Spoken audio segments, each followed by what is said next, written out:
Masal khair. Good evening, everyone. It really is my honor to be moderating tonight's event, a partnership between Khalidi Library, established by the distinguished Jerusalem family 120 years ago, and the Educational Bookshop, another family-run bookshop established in Jerusalem 35 years ago.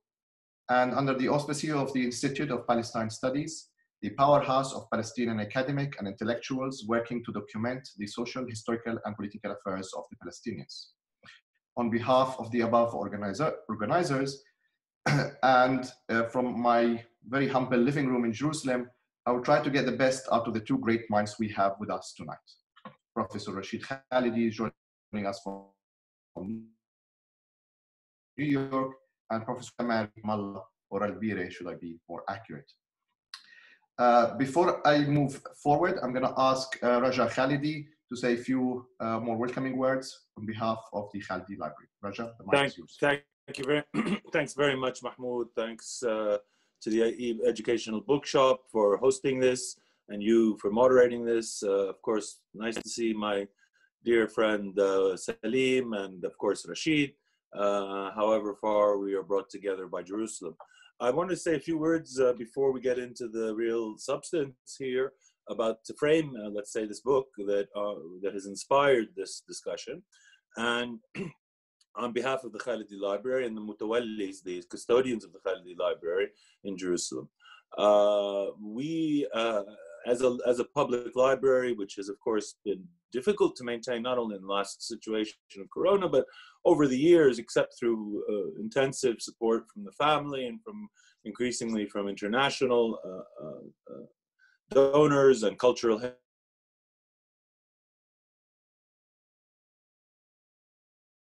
much closed to the public for the last 50 years. So those of you who live in Palestine, please come and visit in Bab al-Sidsli.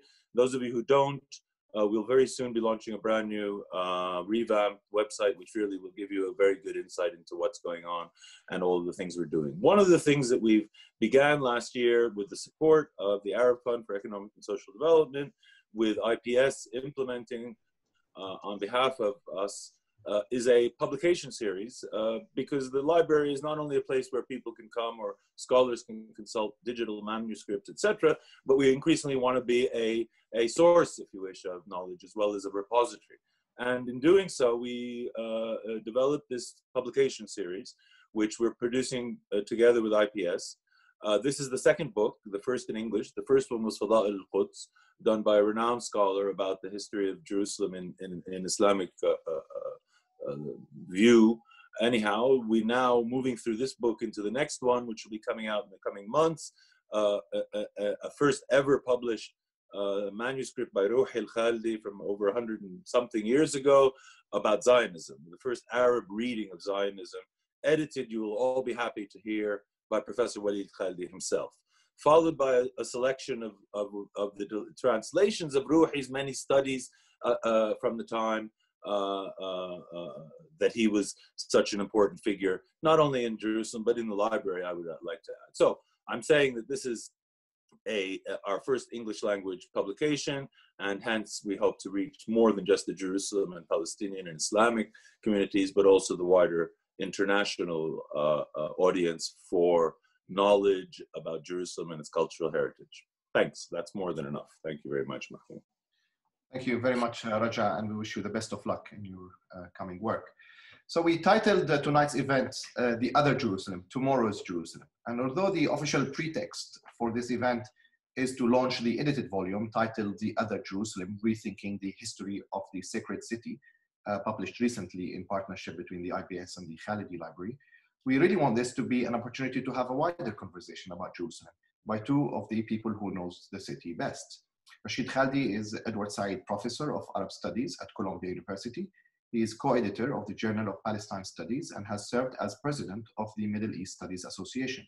He has written or co-edited 10 books, including The Palestinian Identity, The Construction of Modern National Consciousness, and his most recent title, The 100 Years' War on Palestine, A History of Settler Colonialism and Resistance. Salim Tamari, IPS Senior Fellow and the former Director of the IPS Affiliated Institute of Jerusalem Studies.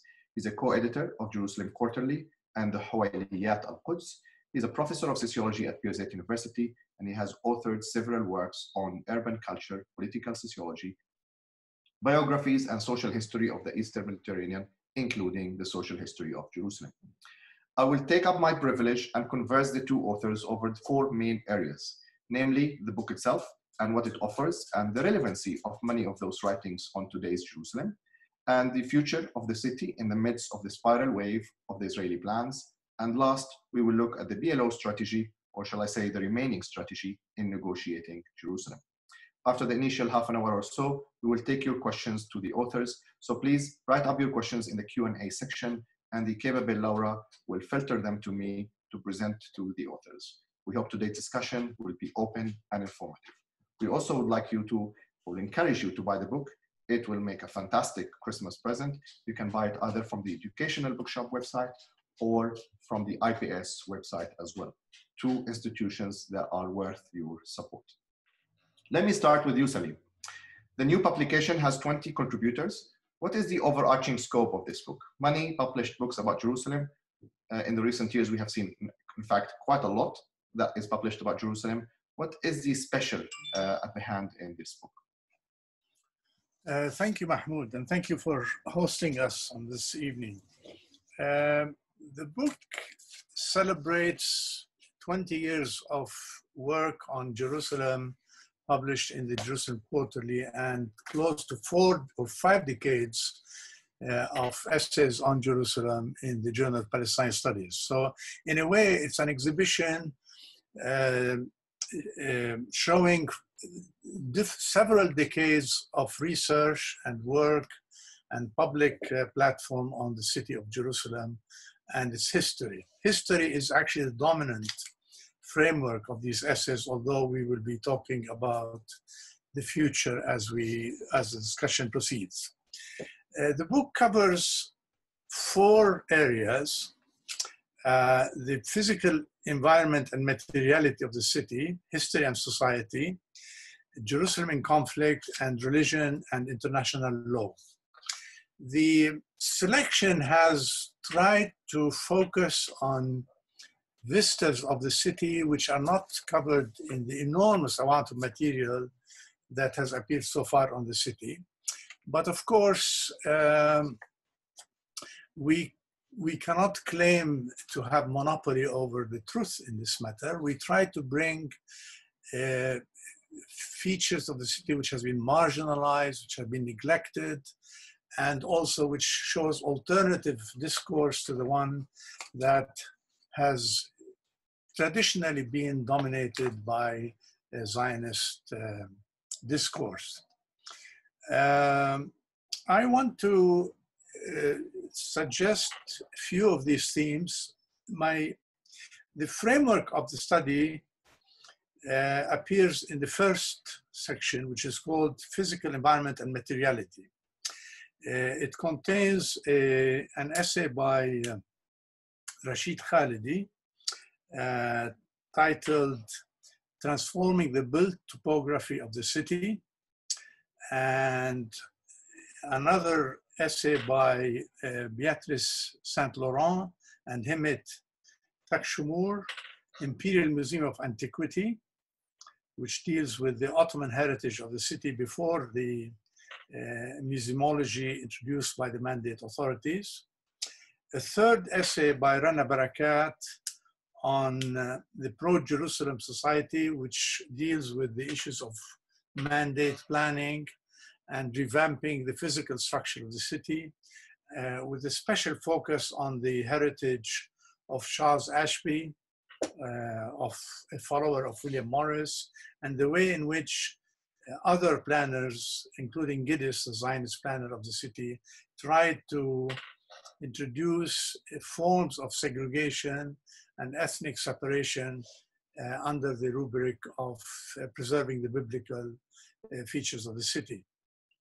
And the fourth essay by Wendy Pullen from the University of Cambridge and Max Guizada on the city of David as a frontier, and deals with the question of Zionist archaeology imposed on the invented history and the core area of Silwan.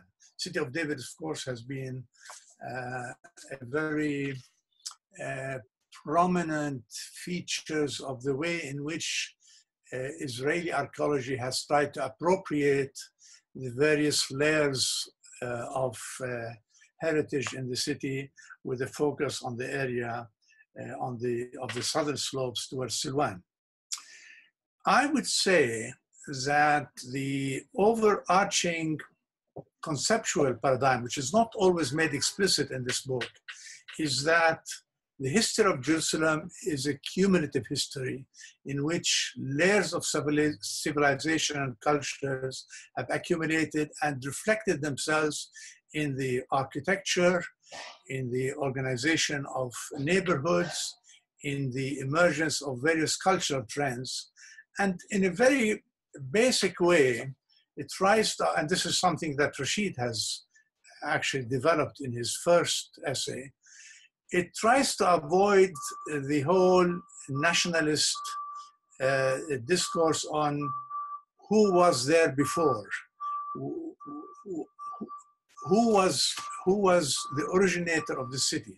Instead, it tries to examine archaeology, history, sociology, social formation of the city as a cumulative process in which various cultures, various religions contributed to the emergence of what later became the Umayyad, Abbasid, Fatimid, Ottoman city, and then the one captured by the British Mandate, producing a highly diverse cultural trends, but with the physical hegemony of the Palestinian Arab population at the turn of the century, until it was conquered by the British Mandate and the coming of the Israeli administration attempt to what they see as restoring the Jewish features of the city. And that is something that we will be talking about when we examine how these various essays began to challenge the existing political intervention by Israel in trying to change the cultural, demographic, and physical features of the city. It's certainly a city which, where the historical and the political is very intertwined, probably like in no other city, especially in today's recent development in the urban and the development of the city, which we'll come to that later. Can I move to you, Dr. Professor Rashid, and remind you that back in February 2018, Trump announced that Jerusalem is off the table, and he had the audacity to move the US Embassy to Jerusalem. We have a detailed piece in this book by Rashid Khalidi about the ownership of the US Embassy site in Jerusalem. But my question to you is, how much of these topics are still really on the international agenda regarding the status of East Jerusalem?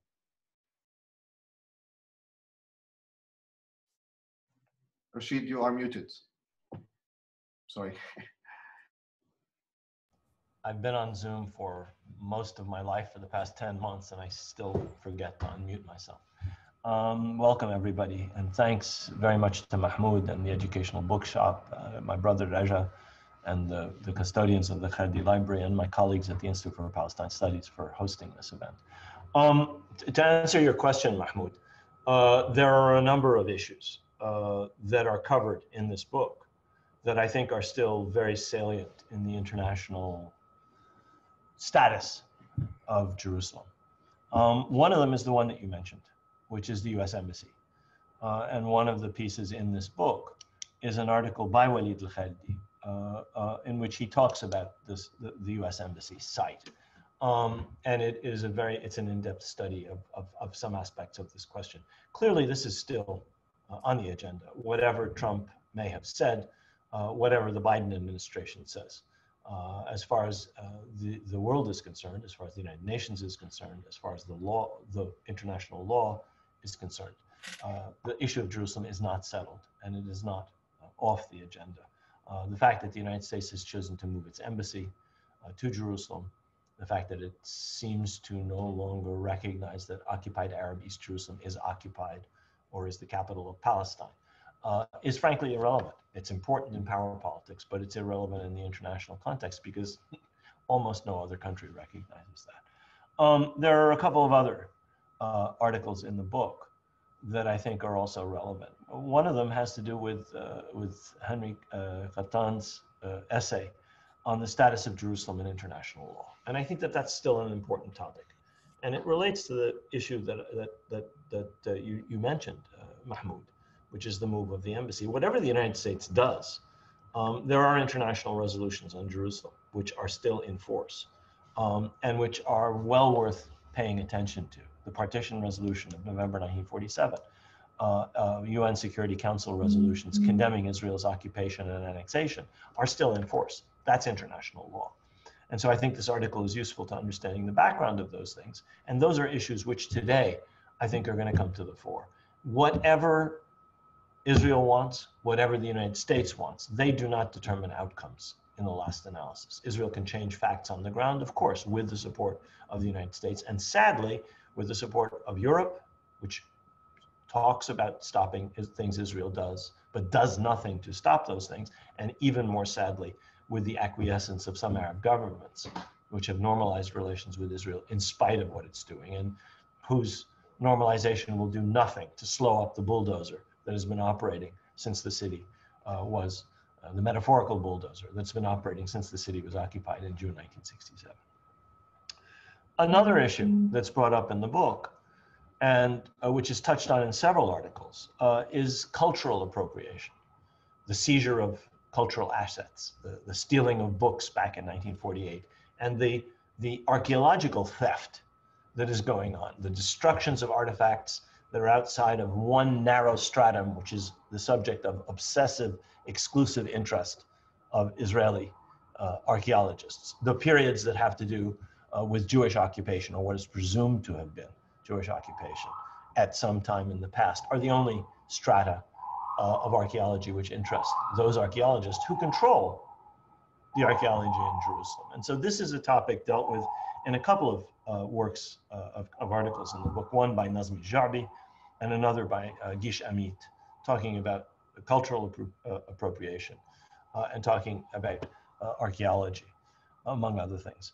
The last thing that I would mention, and I think it's very, very important, is the status of the Haram al-Sharif. This is an issue which concerns Palestinians, concerns Arabs, concerns Muslims, and is of international concern. It is a matter that is subject to international law. It's subject to agreements that go back and to a status quo that goes back long before the British occupied Jerusalem in December 1917, a status quo which was established in the Ottoman era and which was preserved in many respects until Israel occupied Arab East Jerusalem in June 1967, and which has been constantly threatened in a variety of ways by Israeli actions around the holy sites in Jerusalem, all of the holy sites, in particular the Haram, but churches, mosques, cemeteries, and other sites that are holy or sacred or have special status. What has been done in the Mamilla, the desecration of the Mamilla cemetery, the desecration of the Bab al-Amud cemetery, the desecrations of other sites, Islamic Christian holy sites by Israel, is an ongoing process and involves both cultural appropriation and an attack on international law and a violation of a status quo which had been respected previously. And so I think these are all issues that are still salient. In fact, they should be more salient. We have today a monarchy in Morocco, the head of which is the head of a committee on Jerusalem, and which claims descent from the Prophet Muhammad, and which has just normalized relations with Israel, in spite of what Israel is doing in Jerusalem. I think this is a topic that should be of concern to everybody, as should be the normalization by other Arab countries with Israel. In particular, because of Jerusalem's place as أولى القبلتين وثالث الحرمين, the first direction of prayer for Muslims and the third holy city in Islam, and as the central site in Christianity. For both of these reasons, this is a place of enormous importance, or should be of enormous importance to everybody, not just Jews, not just Israelis, but to Christians, Muslims, atheists, everybody. Anybody concerned with international law, obviously. Anybody concerned with justice and equity. Anyone who doesn't believe that the rights of one group, religious or national, should take precedence over the rights of others and should, in fact, be implemented at the expense of the rights of others. That is what has been happening in Jerusalem since the occupation of Arab East Jerusalem in 1967. It's what has been done to sites in West Jerusalem since 1948. The destruction of the Mamilla Cemetery goes back to the 50s and the 60s. The desecration of it, and the building, for example, of a so-called Museum of Tolerance on part of it, the expansion of Israeli government buildings on other parts of it, turning of it into a park. One of the oldest, most sacred cemeteries in Palestine, one of the most oldest and most sacred cemeteries in the Muslim world, has been turned into a park and a parking lot and other things over the many decades. I could go on and talk about these things, but these are all issues raised in the book. And there are reasons that I hope you buy the book. If you're in Palestine, you should buy them from the Educational Bookstore. And if you're elsewhere, you should buy them from your local bookstores or directly from the Institute for Palestine Studies in Ramallah, in Beirut, and in Washington, D.C. Thank you, Rashid. You're raising a very interesting point there. We'll get back to them on the strategy of East Jerusalemites and the big political players, perhaps. But in going back to you, Professor Salim, I mean, we all know how Israel have really used every trick in the book to clear Palestinians from Jerusalem. In fact, East Jerusalem is not anymore a geographical term, but rather a political term. East of Jerusalem is West Jerusalem. It's actually meaning Israel's settlements are all around suffocating East Jerusalem potential growth. Then there is the fight inside Jerusalem on the old city and buying and purchasing and sometimes stealing houses inside the city, but also in the new city, in areas around. Rashid mentioned Ma'manullah, but also areas in Sheikh Jarrah and the Karam al-Mufti and so on. Do you think the steadfastness of the Jerusalemite will hold, and it's enough a tactic to really obstruct the ultimate plan of Israel to raise the Arab character of the city? And you are also muted, Salim. Sorry, Salim, you are muted. Sorry. I think for the short and intermediate period, these plans seem to be failing. However, the incessant attempt to displace the Arab population or to transform and marginalize them is one of the themes examined in the book, but not projected for the future. I would summarize that the instruments of this displacement have been the use of the law in terms of giving and granting and withholding residency in the city, and planning schemes in which a process of gentrification has attempted to marginalize and in many ways succeeded in pushing the core demographic concentration of population towards the marginal areas of the city. So the Israelis have actually made some success in internal displacement of the city without succeeding in actually diminishing or altering demographic balance in the city, which is one of the major aims of the Israeli administration since the Labor government came to power in after 1967, and especially since the Likud came to power in 1979, when a ministerial committee established that the balance of population in the city should be 30 to 70 in favor of the Jewish population. Actually, I think the amount was 31 to 69, but it's 30 to 70. And that, of course, has failed. What they did try to attempt is to use planning as an instrument of demographic control. And I would call it a process of gentrification and displacement. The first, these are schemes that continue incessantly to operate at the highest level of Israeli government intervention and by the municipality of the city. I want to just mention 4 examples of these schemes of gentrification. The saddest of them, and probably the earliest, is the attempt to displace the Bedouins of Jerusalem, Arab Jahalin, who found refuge in the city after the 1948 Nakba, where they were displaced from the Bir Saba Negev area to the outskirts of Jerusalem. There they settled in the area of Azariya and an area known as Khan al-Ahmar, which is the road to Jericho. The incessant attempts to displace Arab Jahalin has basically been pushing them out of the area that became as Ma'ale Adumim towards the dumps of Sur Baher, which is a village in the periphery of the city, of the southern area.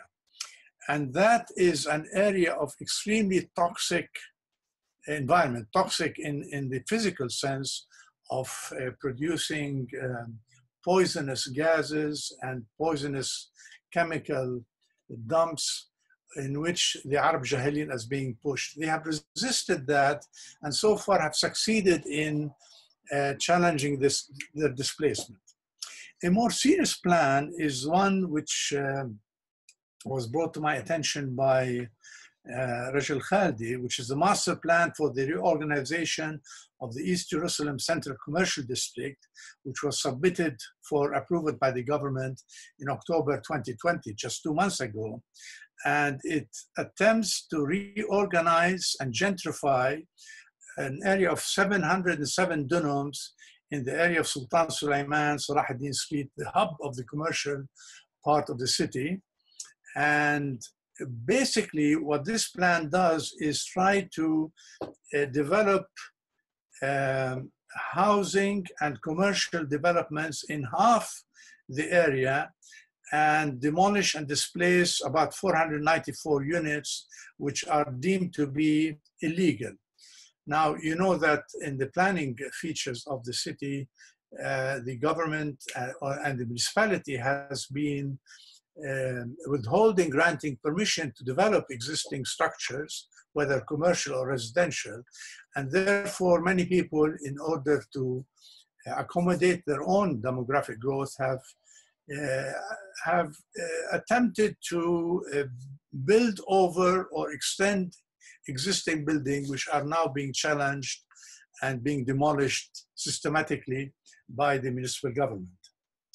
A third scheme is the Silicon Valley scheme, which is now being implemented. Actually, it's been submitted and adopted by the Jerusalem Planning Commission in November 2020, but not yet approved by the government.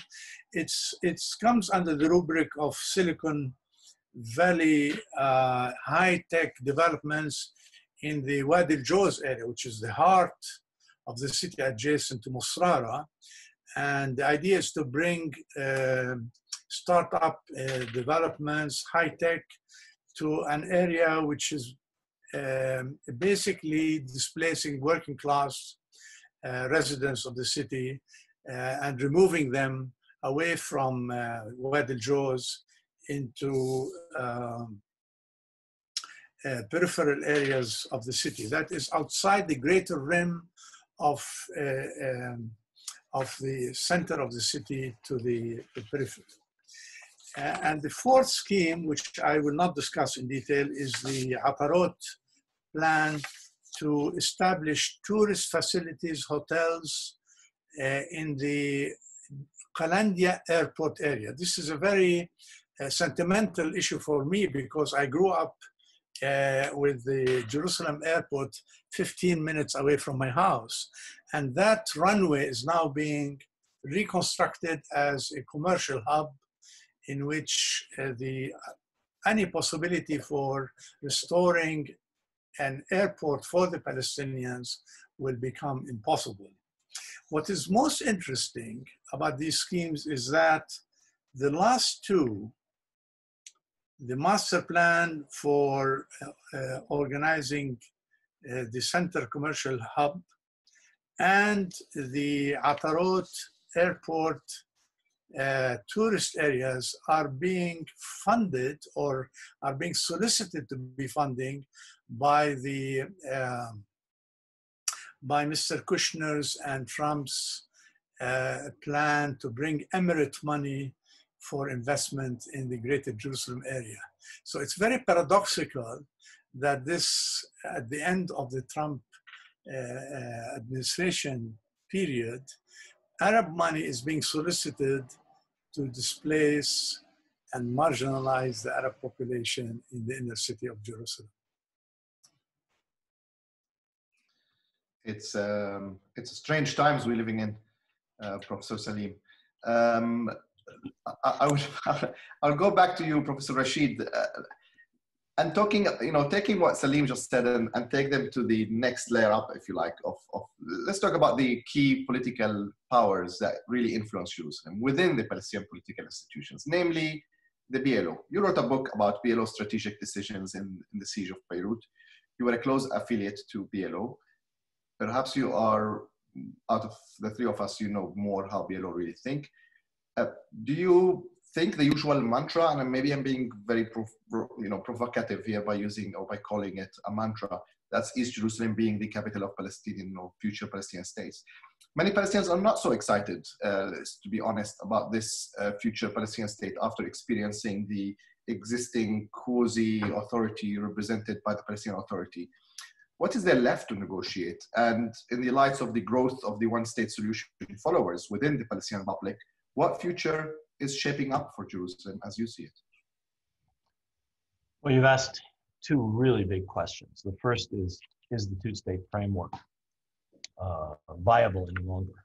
And I have grave doubts as to whether it is. And I recognize that increasing sentiment among Palestinians, both in Palestine and outside of Palestine, in the diaspora, people like us, and people who live in Palestine, like my brother and Sharif and you, has shifted towards the idea of a Palestinian approach based on the idea of equity, equality, justice, democratic rights, equal human rights, and equal national rights for Palestinians. And I frankly, as I said in the book that you mentioned at the beginning, the 100 Years' War on Palestine, I argue that that should be the basis of the Palestinian approach, whether the Palestinians are asking for one state or two states or multiple states, cantons, whatever, a binational state. Irrespective of what outcome Palestinians demand, I think that the outcome has to be rigorously based on not just justice, but equality. Any rights that Israelis claim for themselves, Palestinians should have in equal measure. National rights, political rights, civil rights, human rights. One group claims the right to bring their relatives from Brooklyn. We should have the right to bring our relatives from Amman and from wherever else they live. If one group claims the right to security, that security cannot be obtained at the expense of the insecurity of another group. So irrespective of what outcome we advocate, I think it should be based on the absolute equality and the principle of justice. Were we to talk about a return to negotiations, because the original question would be, how should the issue of Jerusalem be negotiated? I would say several things. I would argue that any future Palestinian negotiator, irrespective of what outcome we're looking for, should demand that the Palestinian position, insist, I should say, that the Palestinian position be grounded in international law. Secondly, it must be based on a rejection of the entire Madrid-Oslo framework. This is not a framework that will result in justice, equity, or peace, or a sustainable solution. It was a framework which is essentially based on Menachem Begin's 1978 autonomy plan. The autonomy plan is the Palestinian Authority. Begin's autonomy plan, which provides for, first of all, no Palestinian sovereignty. And by sovereignty, I mean sovereignty, control over population registries, entry and exit, who can become a citizen, import and export, borders, airspace, groundwater. Those things are excluded from the autonomy plan. Palestinians are not allowed to have control over land, water, airspace, or any of those things. Secondly, it provides for absolute Israeli control permanently over the security of the entirety of Palestine, what Begin called Eretz Israel. That's not a basis for a solution. That is not a basis for a negotiation. That was the basis for Madrid.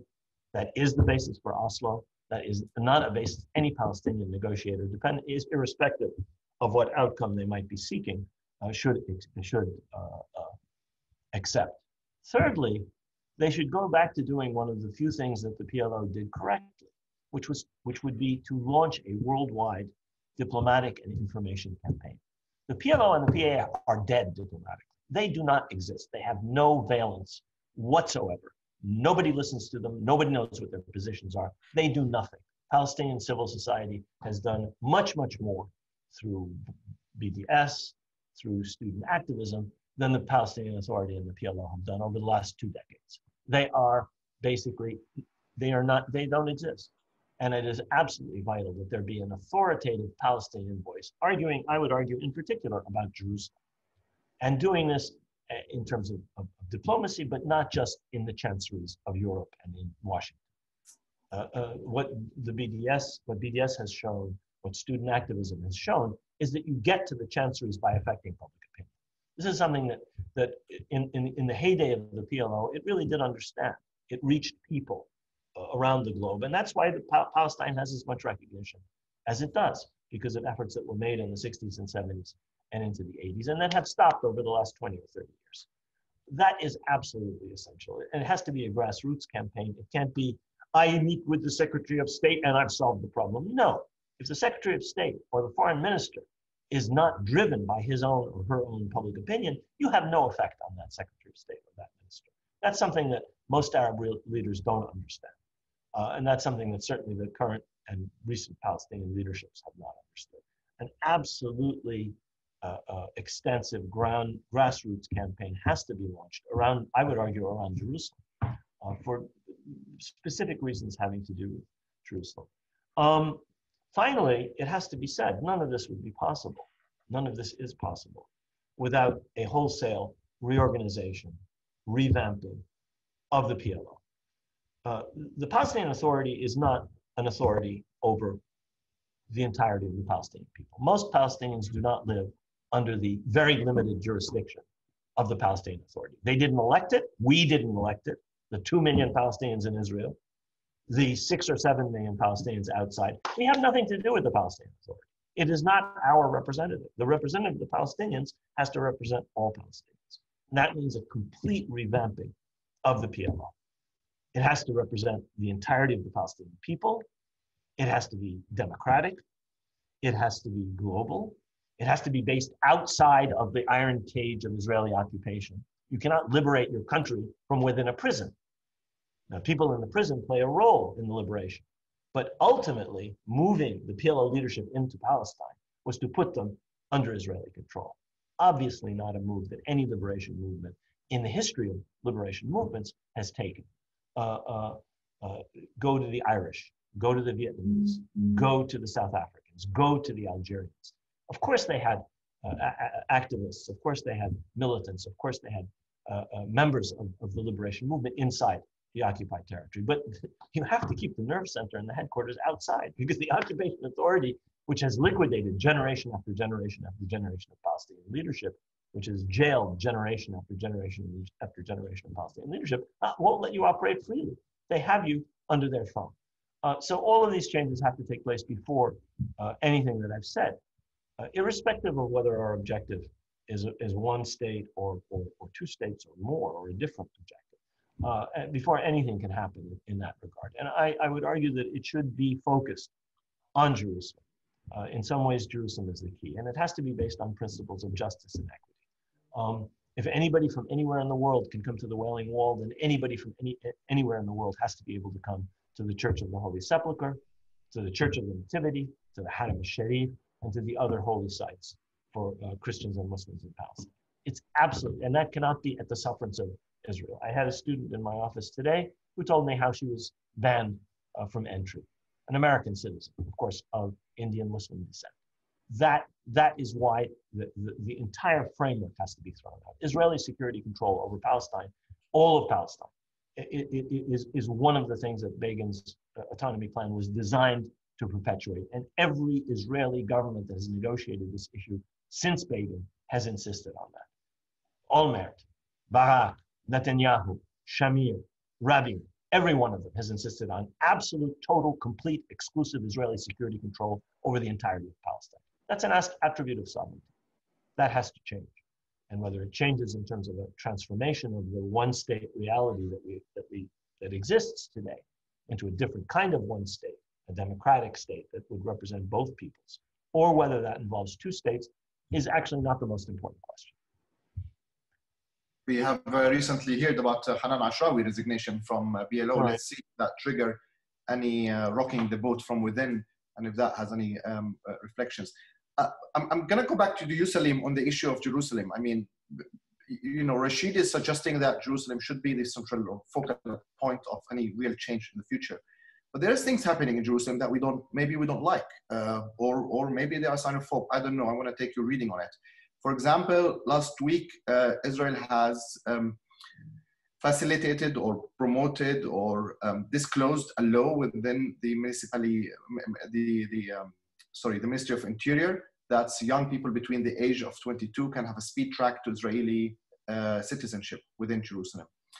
We know from Israeli resources that there's an estimate between 8 to 12% of Jerusalemites are acquiring or applying for Israeli passports.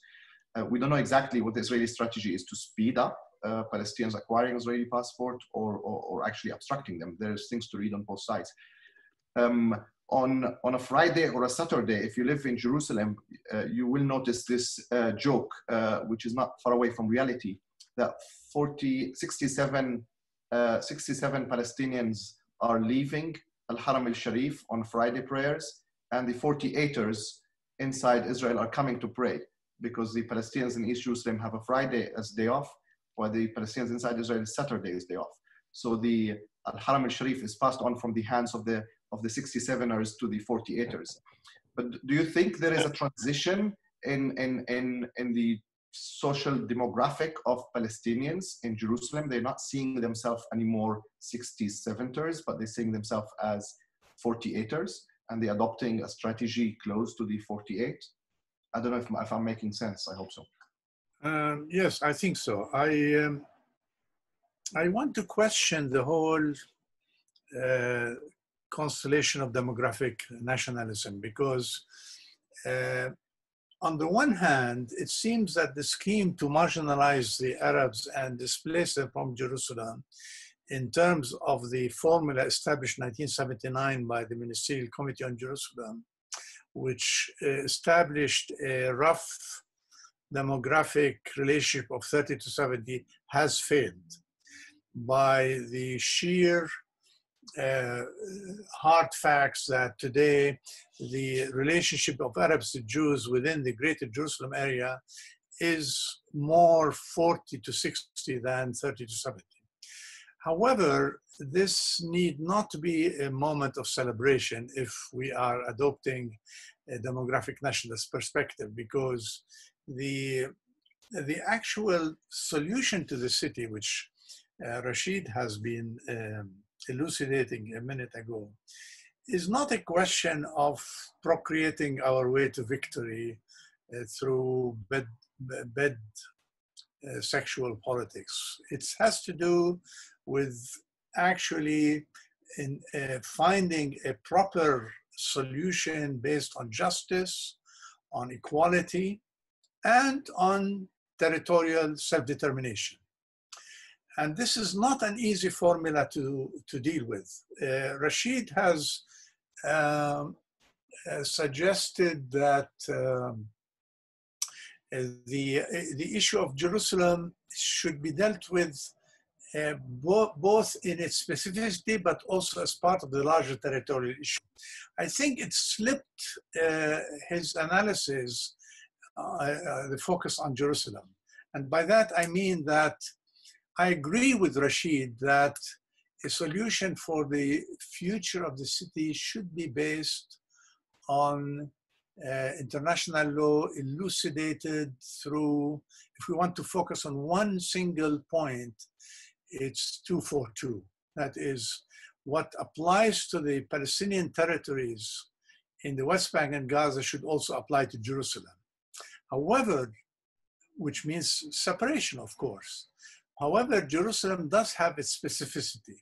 So how do we square the circle? How do we maintain a certain specificity to the solution of Jerusalem boundaries, while at the same time insisting that Jerusalem be subject to the same international law variables that applies to the area outside Jerusalem, to Gaza and the West Bank. I think this is not an easy formula. We cannot simply say that the heritage of Madrid and Oslo should be canceled, because that's part of a political process that includes the schemes for internationalization, demographic changes, the fact that Jerusalem has a constituency outside Israelis and Palestinians. The claims of the international community, the international Muslim population, the international Christian population, as well as the Jewish population who are not Israelis, have legitimate claims over the city.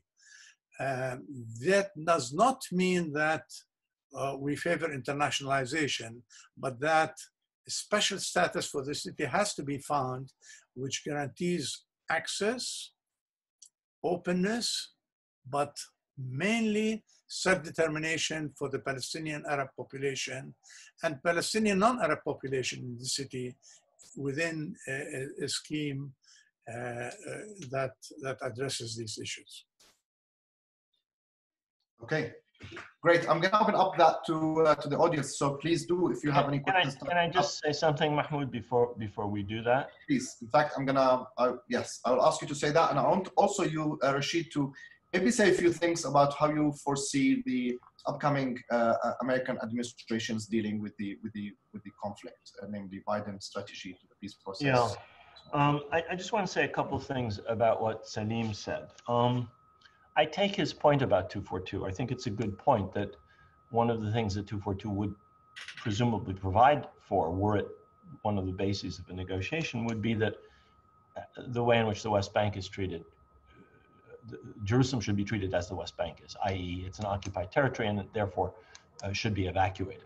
I'm not sure that 242 provides for that, unfortunately, because the Israeli interpretation of 242, which is that it only applies to the area Israel chooses to apply it to, has been unfortunately accepted by the United States. But I would add that international legitimacy and international law is not only 242, it also includes the General Assembly Resolution of 1947, which for all of its negative aspects, included several ideas relating to Jerusalem, which I think might be useful as a basis for negotiation. I don't think that having Jerusalem as a corpus separatum and a unified city necessarily is a bad thing. And just to conclude in terms of my response to Salim, I agree with him. One of the things that should be provided is access and openness. Another thing that should be provided, obviously, is self-determination for the Palestinian citizens of Jerusalem. But the most important thing that has to be provided, I would argue, is things that have to do with jurisdiction, like planning control. If you have planning control in the hands of one group of Israel, in other words, then all of the desecrations, all of the violations, all of the abominations in archaeology, in urban planning, in house demolition, in the expansion of Jewish neighborhoods and the constriction of Arab neighborhoods continues. And the inequality of services, the gross inequality of services, of resources devoted to garbage collection in Arab neighborhoods as compared to Jewish, and so on and so forth. All of that would continue. So I think all of those things have to be addressed. Just to speak to Mahmoud's last question about the Biden administration, I think that in other parts of its Middle East policy, the Biden administration will make much bigger changes than it will make in regard to Palestine and Israel. It will pull back from some of the most egregious, most offensive, most anti-Palestinian measures of the Trump administration. Certainly, they will reopen a consulate in East Jerusalem. For East Jerusalemites, that's probably a good thing. In the larger scheme of things, it's not that important. They will open the PLO's office in Washington. Given that the PLO is like a dead fish and it does almost nothing, it has no informational and no diplomatic weight in the United States. It has not for decades. I don't think that that's really a great change. It will resume aid to UNRWA. That's a very good thing. But in the larger political scheme of things, I don't think that the obsessive obeisance of the United States to Israel's claims that are based on security are going to change. I don't think that the weighting of Israeli rights and Israeli security and Israeli desiderata over those of Palestinians is going to change. Those will continue to be, given what we know about Joseph Biden himself, given what we know about Kamala Harris herself, given what we know about Tony Blinken himself, given what we know about the Democratic Party leadership in Congress, there will not be a major change.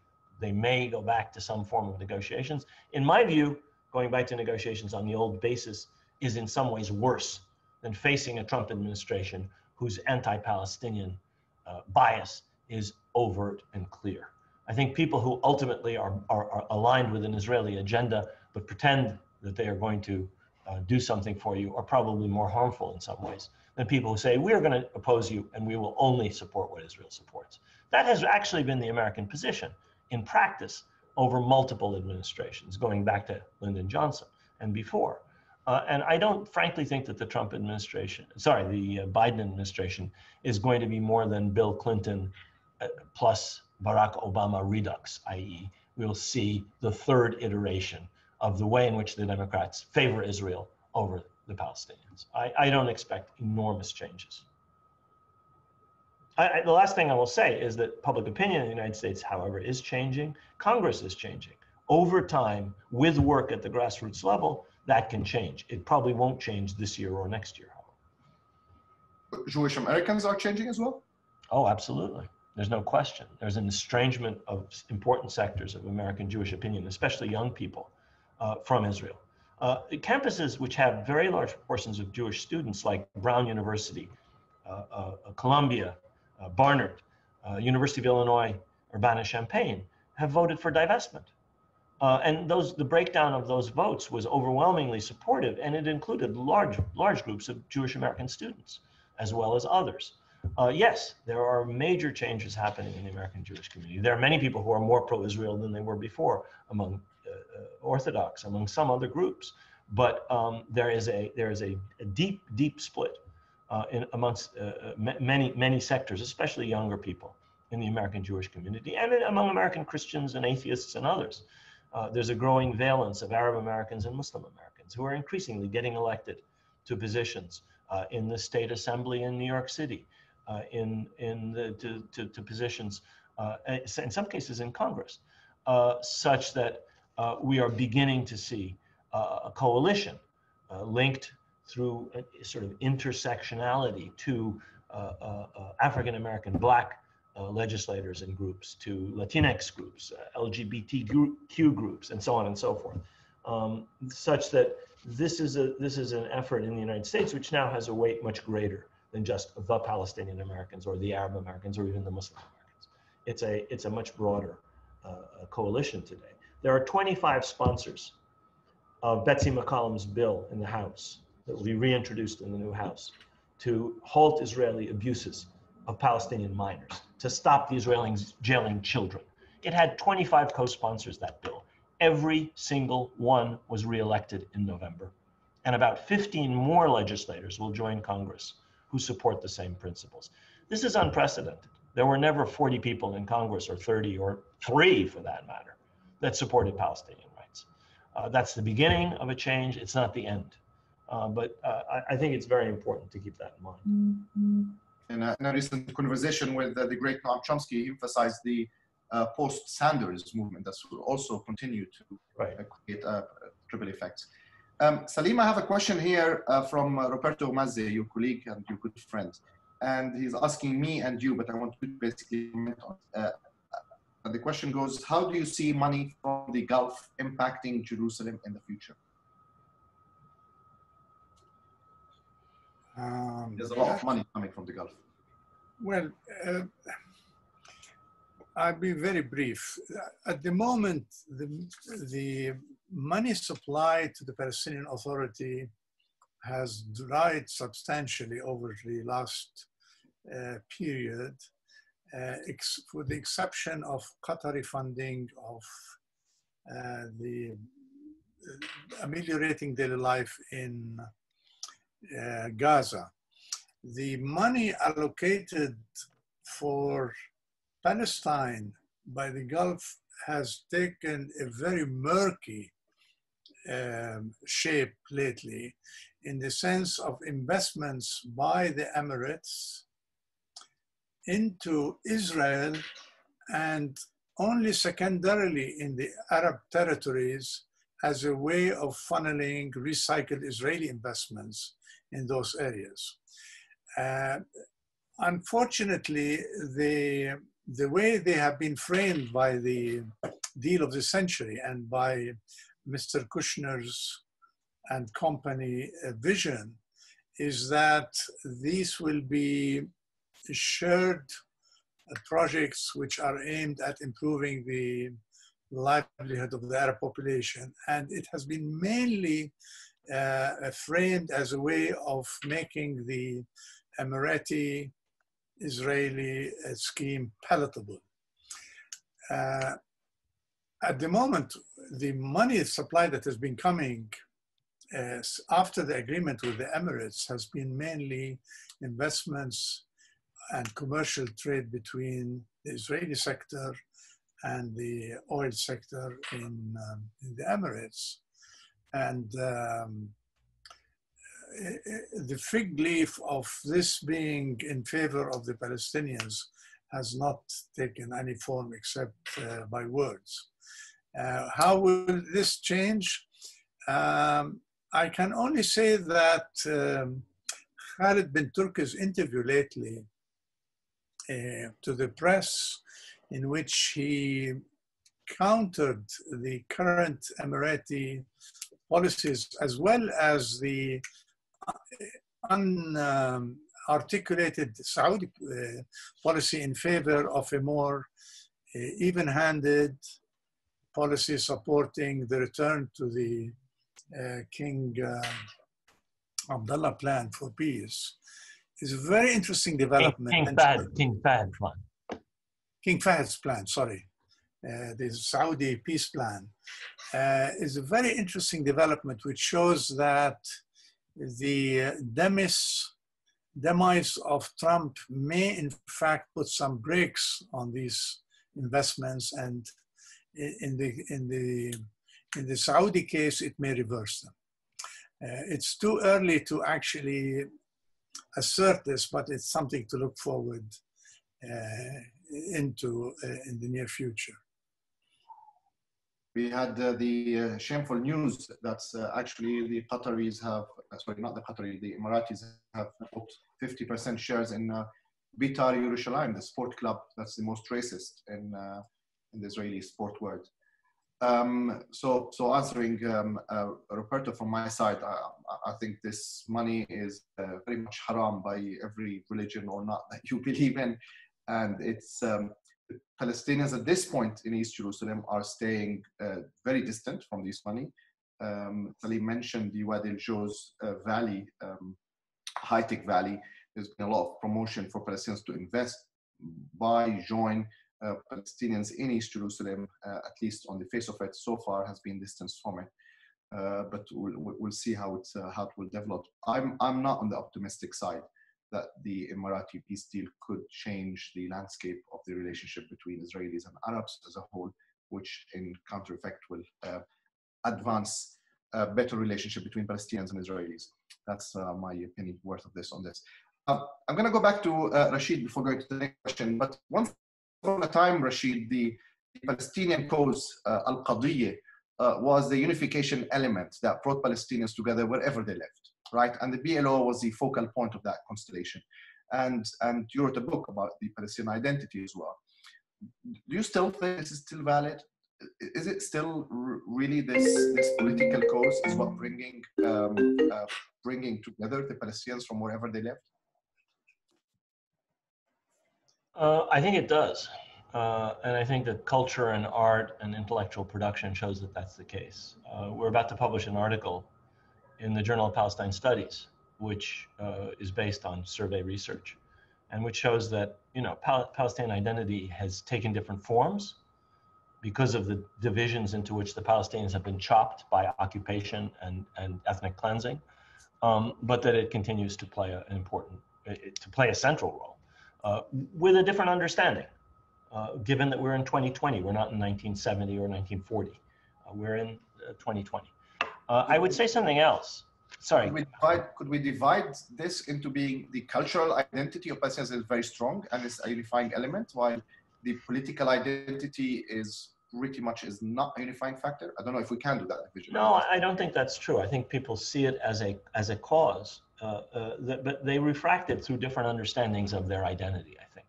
Palestinians in Lebanon still are Palestinians, but they have a certain identity in relationship to the Lebanese environment in which their parents and grandparents, most of them, were born, and so on. I want to say one other thing, though, about an Arab connection to Palestine. It has been argued that the Arabs, or the Sunni Arabs, are friendly to Israel. And I think that that's based on a fundamental misunderstanding, which is that the regimes that have normalized with Israel, the Jordanian, the Egyptian, and now the Moroccan, the Emirati, and the Bahraini, do not represent their peoples. They are not governments that are based on consent of the governed.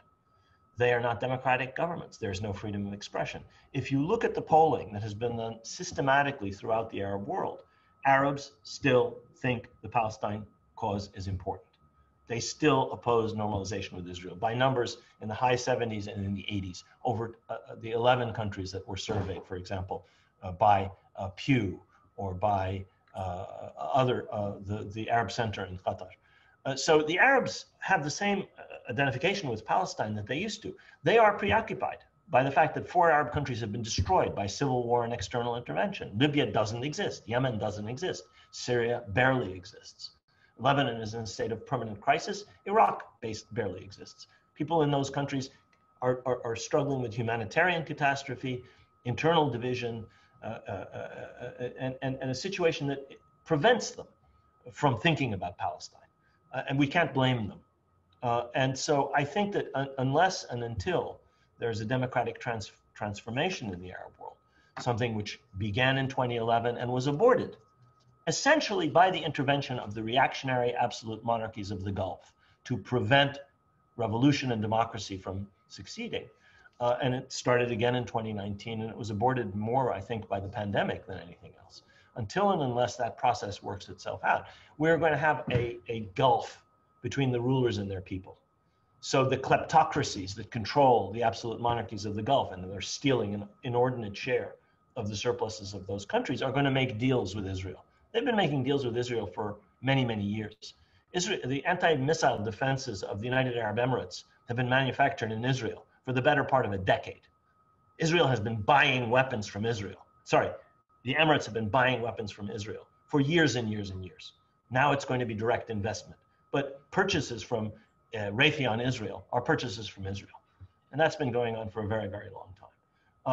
And so I think that the point that Salim raised, which is that there are signs from individuals in the Saudi ruling family that they're not necessarily willing to go along with this wave of normalization, is a function of the realization of some of them that there is such a thing as Arab public opinion, even in Saudi Arabia, and even in spite of the anti-democratic nature of most regimes in the Arab world. We have a repeated question here that came a few times. I don't know if you, Rashid, or Salim would like to have a go at it. It's this missile of the BLO is rising locally. How can the Palestinian leadership institutions be reformed?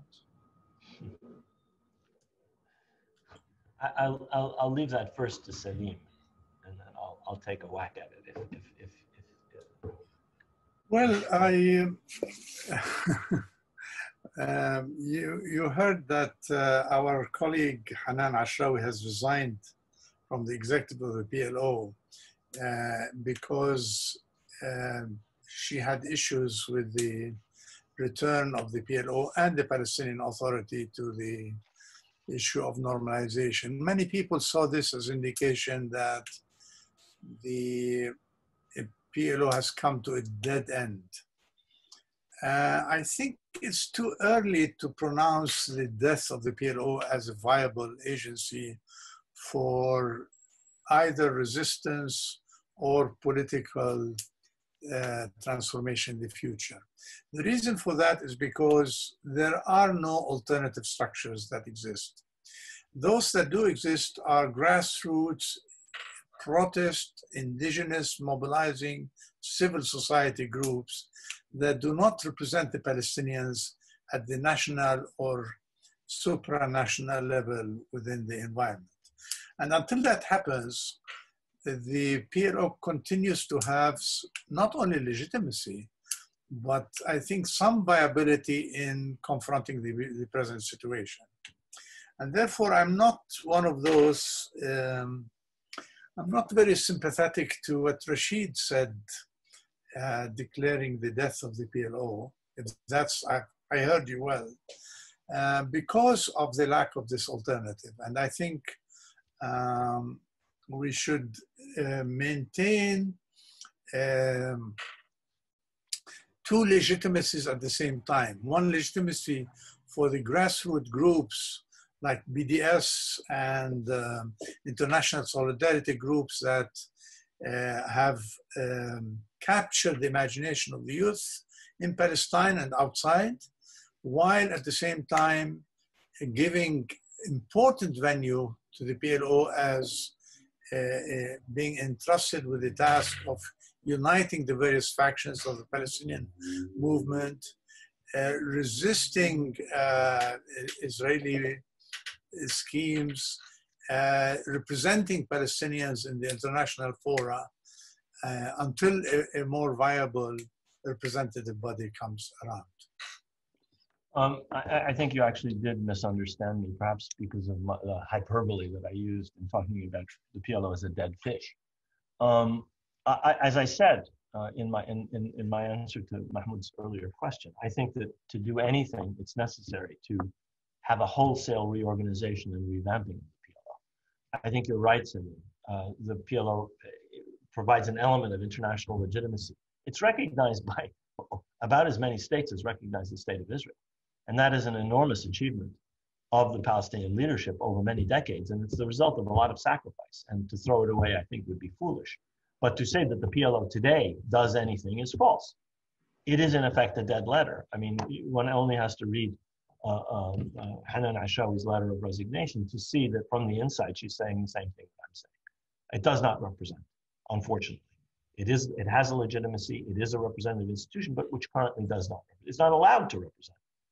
By a leadership which has no vision and no strategy and is preventing a renovation, a reorganization, a revamping, a rejuvenation of the PLO with people who are younger, with people who are more representative, and on an entirely democratic basis. When and if that happens, inshallah, hopefully soon, then I agree with you fully. This is the ideal vehicle, combining Palestinians everywhere for putting the Palestine case forcefully to the world with a legitimacy that civil society groups by themselves can't do. They're doing all that's being done right now, and that's why I say more power to them. There is nothing being done on the official level. There is effectively no diplomacy. And what diplomacy there is in the wrong direction and ineffective. But should the Palestinians succeed in reorganizing, revamping, rejuvenating the PLO, it is the ideal vehicle, obviously. For doing what you said, bringing together Palestinians around a consensus and a clear strategy, but also for representing the Palestinians to the rest of the world. That has to be done on a grassroots level with the rest of the world. It has to be done differently, perhaps, than it was done before. Attention has to be paid. If we believe Israel is a colonial settler project, the metropole is the United States and Europe. That's where the work has to be done.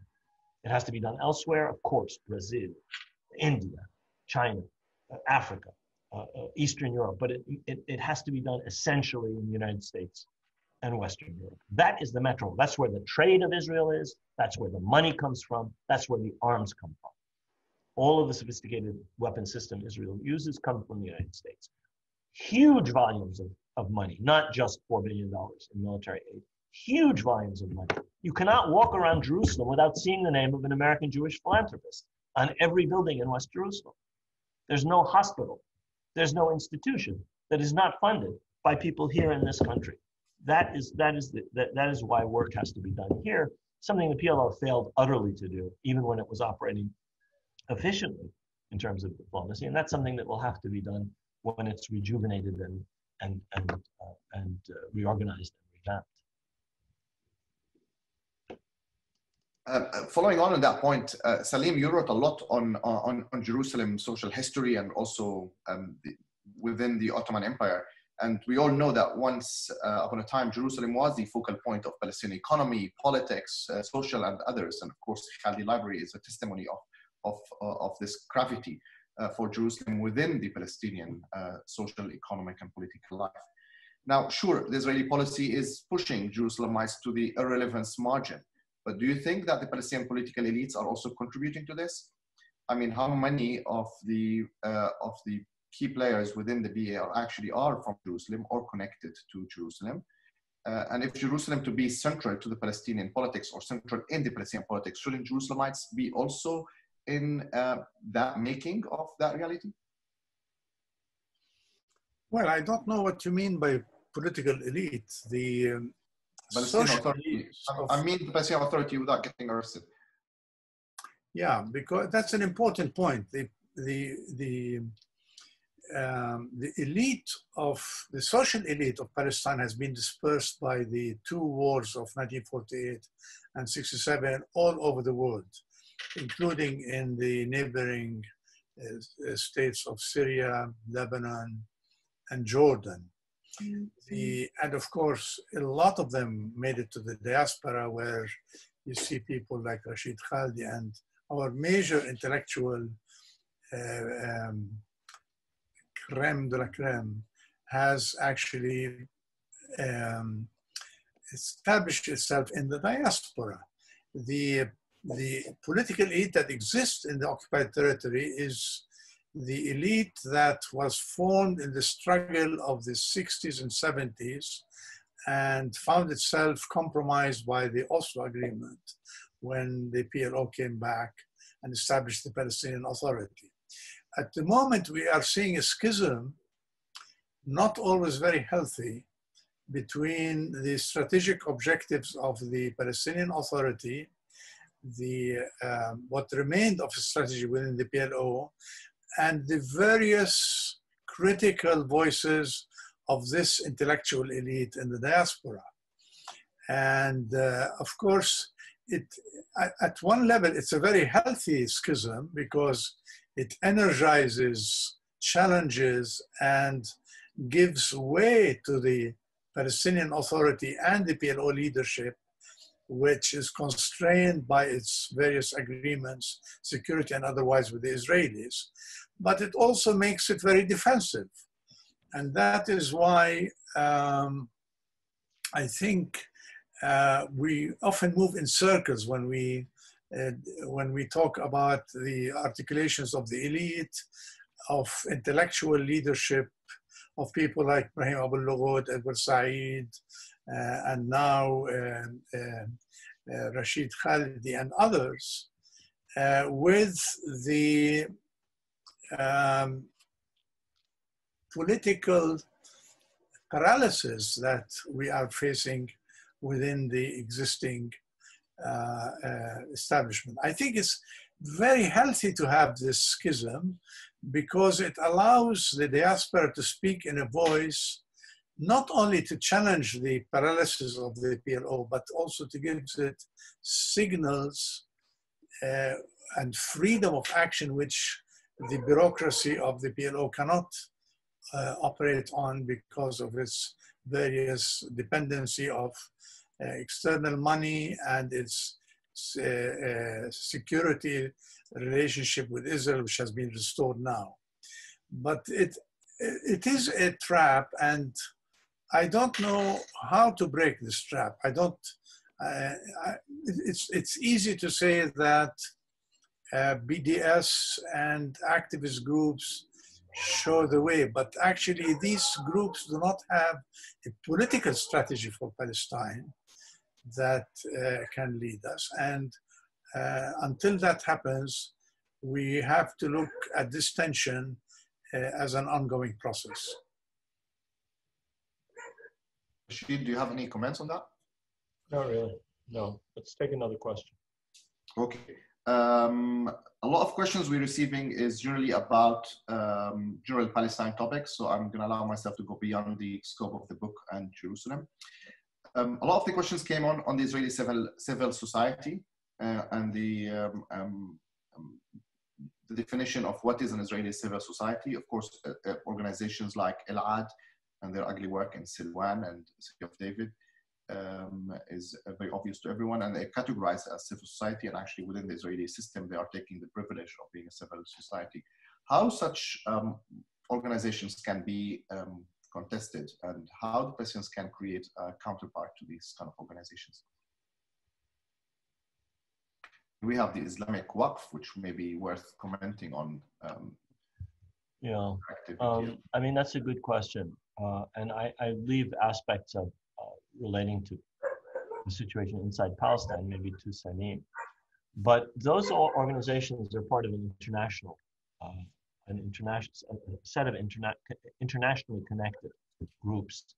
Many of these Israeli so-called NGOs are intellectually connected and in some cases financially connected to this country. And the place, I think, to combat them in addition and to build up rivals to them and to counter their efforts is not just in Palestine, but also here. It's vital to understand the degree to which Israel really is an extension of this metropole in so many respects, not just in terms of money, intellectually. The campaign against BDS, the campaign to paint opposition to Israel, criticism of Israel as anti-Semitism, is an international campaign. The Ministry of Strategic Affairs in Jerusalem, the Anti-Discrimination League in the United States, ADL, and other major organizations on both sides of the Atlantic, in Israel, in Europe, and in the United States, are working together. They are following the same legal strategies. The money is mainly coming from here. The direction is coming from both directions. And they have to be combated in both places, not just in Palestine or inside Israel, but also in the United States and in Europe. It's an international campaign to prevent Palestinian advocacy from continuing to have the successes that it has had. And that campaign has to be combated both here and there. I'm not going to talk about what can be done there. I'm not as close to what's happening in Palestine, obviously. I haven't been able to go for more than a year now, well over a year. I was going in the spring when this plague hit us. But I think it's absolutely essential for Palestinians to think globally. I'm not making a comparison between Palestinian nationalism and Zionism, but anybody who looks at the history of Zionism understands how important they always understood, not just the diaspora, but the diaspora countries were. When Ben Gurion and Ben Zvi were kicked out by the Ottomans during World War I, they came to New York and they worked here for 3.5 years, building up the basis for Zionism in the United States, building up the financial and the organizational and the informational basis, the discursive victory they won, such that only the Israeli narrative, only the Zionist narrative, dominated Western discourse for generations, was based on that understanding. We will not be able to defeat that only in Palestine. We have to defeat that also here. And enormous, enormous progress has been made. I mean, you have a campus like Columbia, which passes a divestment resolution. You have 30, 40, we'll have maybe more than 30 members of the House of Representatives who are in some way supportive of Palestine. You have academia. I don't want to tilt my camera. When I was an undergraduate, how many books were there on Palestine? I was an undergraduate a very long time ago. There were a dozen, 2 dozen, 3 dozen, besides meretricious Zionist tracts. Today, my shelves are full, and the shelves, Mahmoud's bookshop is full of literally hundreds of excellent titles. Academia has moved 120 degrees, not 180 degrees, 120 degrees away from the Zionist narrative and towards a much more objective, a narrative that's much closer to the Palestinian narrative, which is largely correct. Those are enormously important changes. And that is being fought globally, not just in Israel and by Israel, with their persecution of Israelis or Palestinians who speak through Facebook, through whatever they're doing, to shut down discourse on Palestine and critical of Israel. It's being done here, and it's the same campaign. So I think we have to understand that and fight it in both places. And Al-Ad gets its money from here. Kushner and Friedman, the ambassador, the U.S. ambassador to Israel, are major donors to the settlement endeavor in Palestine. Settlements are funded from the United States. You don't just fight them by resistance in Palestine, you fight them by exposing this. These are 501c3s. The people who give money to this don't pay taxes. I pay taxes in order that they don't pay taxes and send money to build settlements in Palestine. That has to be exposed and can be exposed. It's not actually that hard to do. There's nothing charitable about the friends of the IDF. You're supporting an army in occupation with tax-free dollars. Those are campaigns that can be won. But it requires enormous effort, not just by ordinary Americans, but by Palestinians.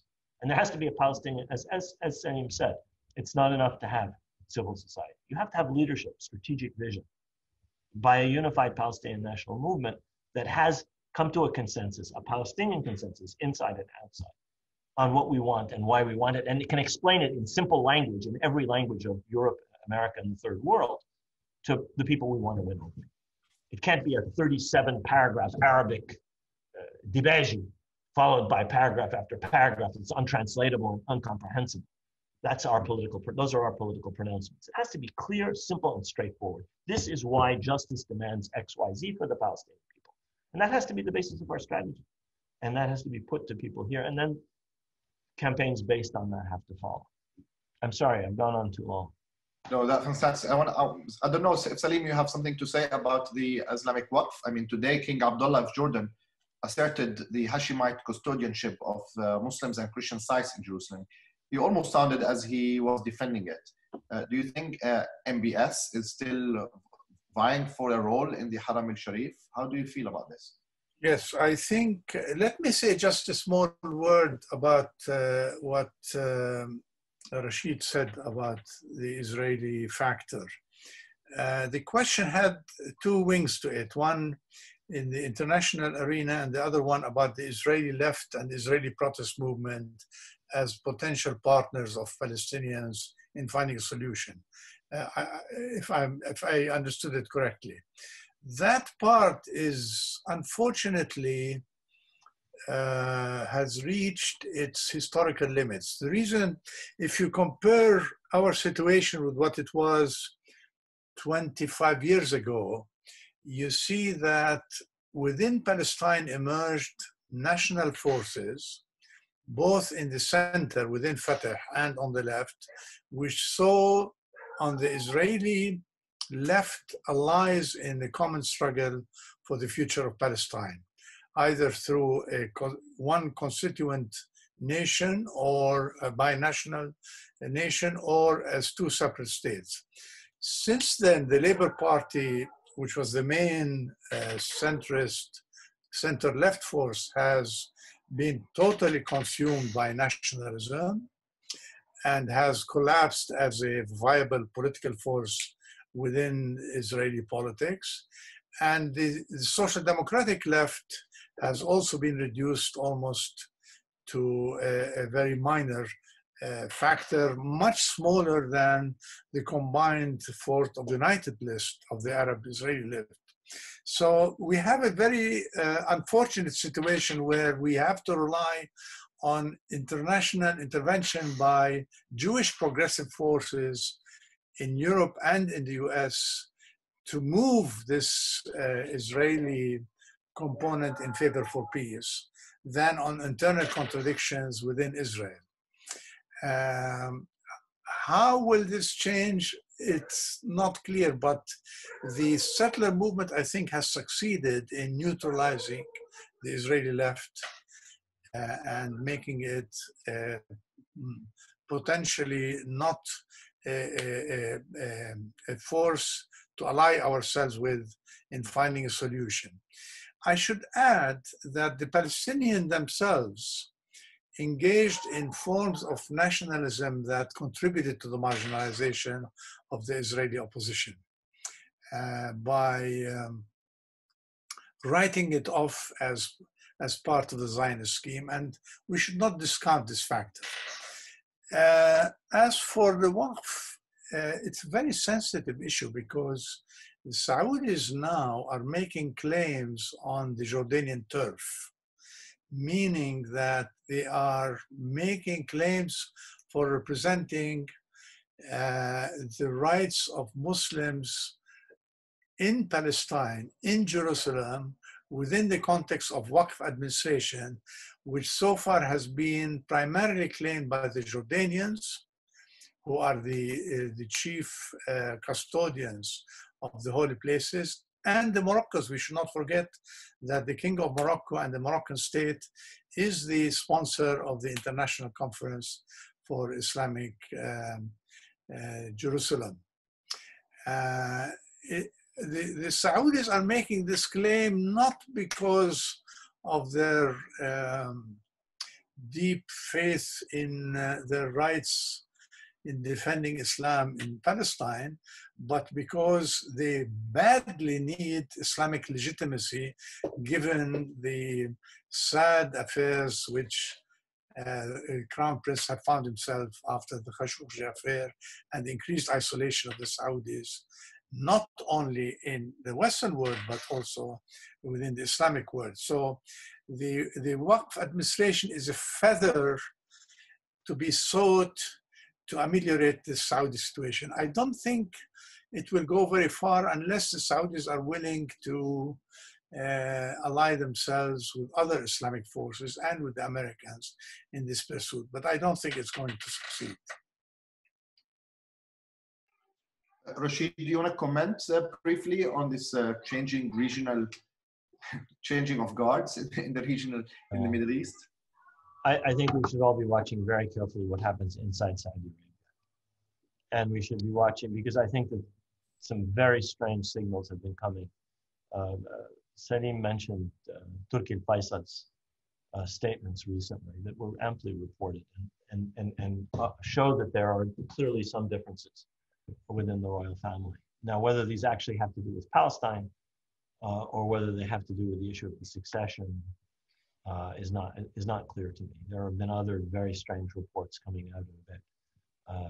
Mohammed bin Nayef and Muqrin ibn Abdulaziz and jockeying, apparent jockeying among members of the royal family. And so Palestine and Jerusalem may just be a stick with which they beat each other. It's not clear.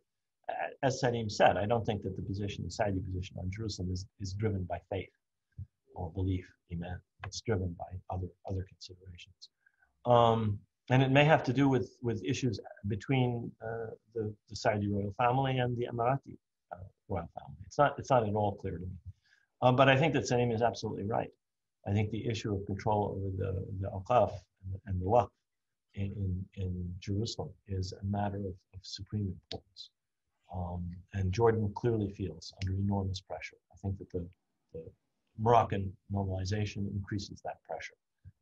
And Salim is right that Saudi Arabia has been much more active recently, as has Turkey, by the way, in terms of Jerusalem and Islamic.